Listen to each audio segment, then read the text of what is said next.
নমস্কার বন্ধুরা, মায়ের হেসেলে সকলকে স্বাগত। শীতকালে এই সিজনে মার্কেটে ফুল চিংড়ি বা কাদা চিংড়ি বা ধুলো চিংড়ি খুব ভালো পাওয়া যায়, ভীষণ অ্যাভেলেবেল থাকে এই সময়।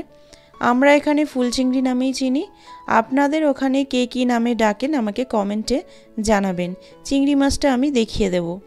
তো আজকের রেসিপি হলো এই ফুল চিংড়ির মুচমুচে পকোড়া। কিভাবে বানিয়েছি সেটাই আজকে আপনাদের সাথে দেখাবো।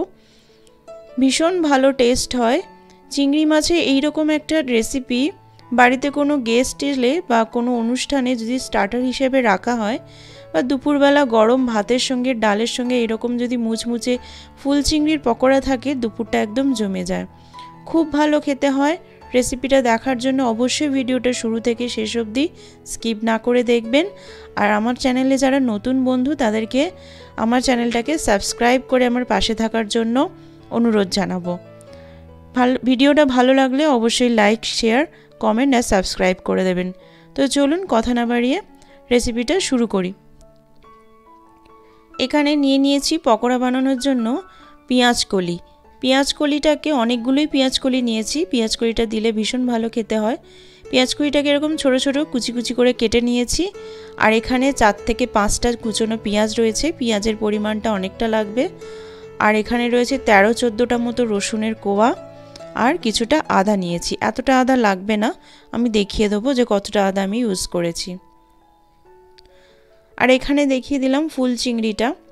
এই যে চিংড়িটা আপনারা কে কী নামে বলেন, ডাকেন, বা আপনারা এরকম চিংড়ি খেয়েছেন কিনা আমাকে কমেন্টে জানাবেন। চিংড়িটা ভীষণ ভালো টেস্ট হয়, একমাত্র এই শীতকালেই এই চিংড়িটা পাওয়া যায়। তো আমি এটা খুব ভালো করে ধুয়ে পরিষ্কার করে নুন হলুদ মাখিয়ে রেখেছি। যেহেতু এটা ডিপ ফ্রিজে ছিল তাই একটু বরফ জমে রয়েছে। তো প্রথমেই চিংড়িটাকে আমি একটা তাওয়া বসিয়ে দিয়েছি গ্যাসে। তাওয়াটা গরম হলে, তাওয়াতে কিন্তু আমি কোনো তেল দিইনি, শুকনো তাওয়ায় বা শুকনো কড়াতেও করতে পারেন, চিংড়ি মাছটাকে আমি একটু সাঁতলে নেব। কাঁচা চিংড়ি মাছ দিয়ে বড়া করতে পারেন, কিন্তু কাঁচা চিংড়ি মাছটা ডাইরেক্ট বড়া না করে এরকম একটু সাঁতলে নিলে পেট ব্যথা করে না বা পেটে কোনো সমস্যা হয় না।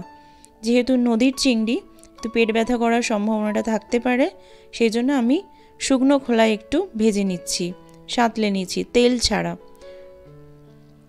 তো এইদিকে আমি যে বাটিটায় ম্যারিনেট করব, চিংড়ি মাছটা মাখাবো, সেই বাটিতে আমি পেঁয়াজ কলি, কুচনো পেঁয়াজটা নিয়ে নিলাম।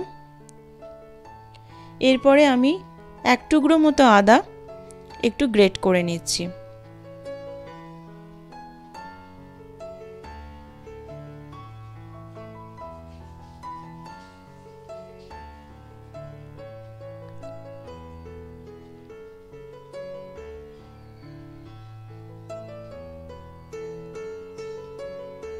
এরপরে আমি রসুনের কোয়াগুলো গ্রেট করে নিচ্ছি। বাটা দেবেন না, এরকম গ্রেট করে আদা রসুন দিলে বড়ার ফ্লেভারটা সুন্দর আসে, গালে পরে ভালো লাগে। এরপরে আমি পরিমাণ মতো বেসন দিচ্ছি, পরে যদি আরও বেসন অ্যাড করার থাকে করতে পারেন। এবার দিয়ে দিলাম স্বাদ মতো নুন। নুনের পরিমাণটা একটু বুঝে দেবেন, কেন যেহেতু নদীর চিংড়ি একটু নোনতা হয়। এরপর ভাজা জিরের গুঁড়ো, সামান্য একটু হলুদ গুঁড়ো, আর দিয়ে দিলাম ঝাল লঙ্কার গুঁড়ো, আর বেশ কয়েকটা কাঁচা লঙ্কা কুচিয়ে দিয়ে দিলাম। এবারে আমি সাঁতলানো চিংড়ি মাছটাও দিয়ে দিচ্ছি। যে যেরকম ঝাল খাবেন সেই অনুপাতে লঙ্কার গুঁড়ো বা কাঁচা লঙ্কা অ্যাড করবেন।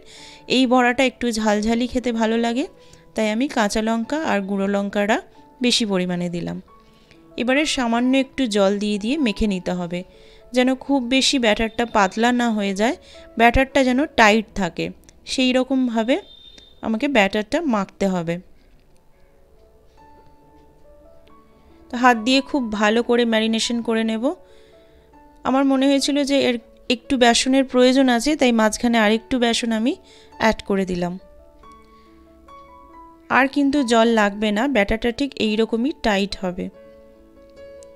খুব ভালো করে মাখতে হবে, যত ভালো করে মাখাবেন ফ্যাটাবেন ততই কিন্তু বড়াটা মুচমুচে খেতে হবে আর ফুলবে।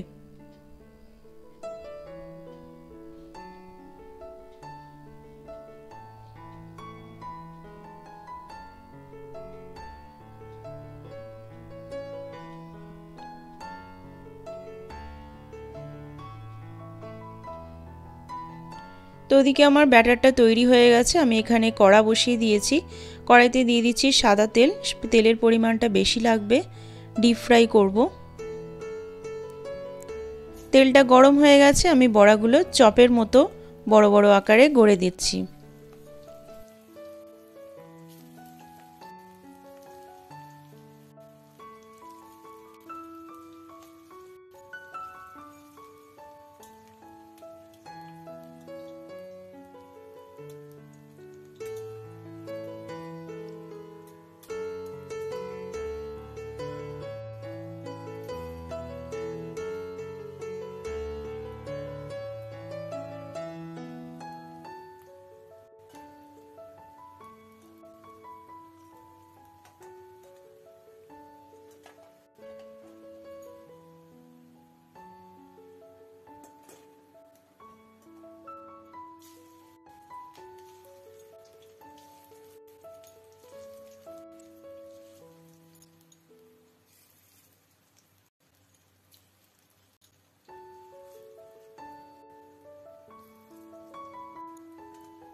তো এইভাবে এক এক করে সব বড়াগুলো আমি ভেজে নিয়েছি।